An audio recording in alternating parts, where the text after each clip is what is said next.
I've noticed something happening with a lot of the new music that's being released lately, and I'm sure a few of you have noticed it too. Many of our favorite artists seem to be exploring and questioning their faith, and they're not afraid to express that through their visuals and lyrics. Here are just three recent examples in music I've noticed. First, we have Rosalia, who just released the stunning new album Lux, which is actually Latin for light. On the cover, she's wearing what looks like a pristine nun's habit but could also be seen as a straitjacket. On one of the most beautiful songs on the album, Mio Cristo Piangi Diamanti, she sings of her Christ who cries diamonds. And of course, we've already heard by Guine, where she's telling us that the only way we will all survive is through divine intervention.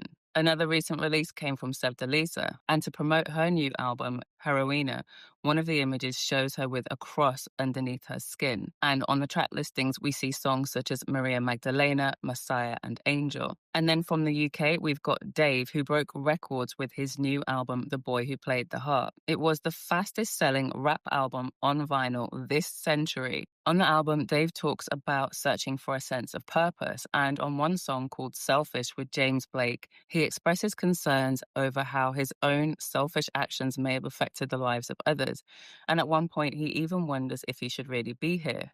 Also, in a recent appearance of Diary of a CEO, the guest was the brilliant Brene Brown, and she said that society is in a crisis of spirituality. I prefer the word faith, crisis of faith, because right now, when you look at everything that's happened, why wouldn't we be going through a crisis of faith? When millions of us want to change and are trying to do what we can to affect that, there are also millions more who sit in hope that by staying quiet, all the awful things will just go away and they can continue in their daily lives of comfort that will only become more and more stifling. I welcome all this curiosity around faith, but often we might forget that the real power of faith is the faith that we can have in one another, that we will stand up for one another. Because look at the change that we can affect and how that change can literally give everybody hope.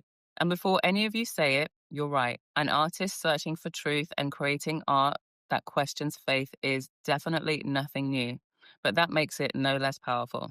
What do you think?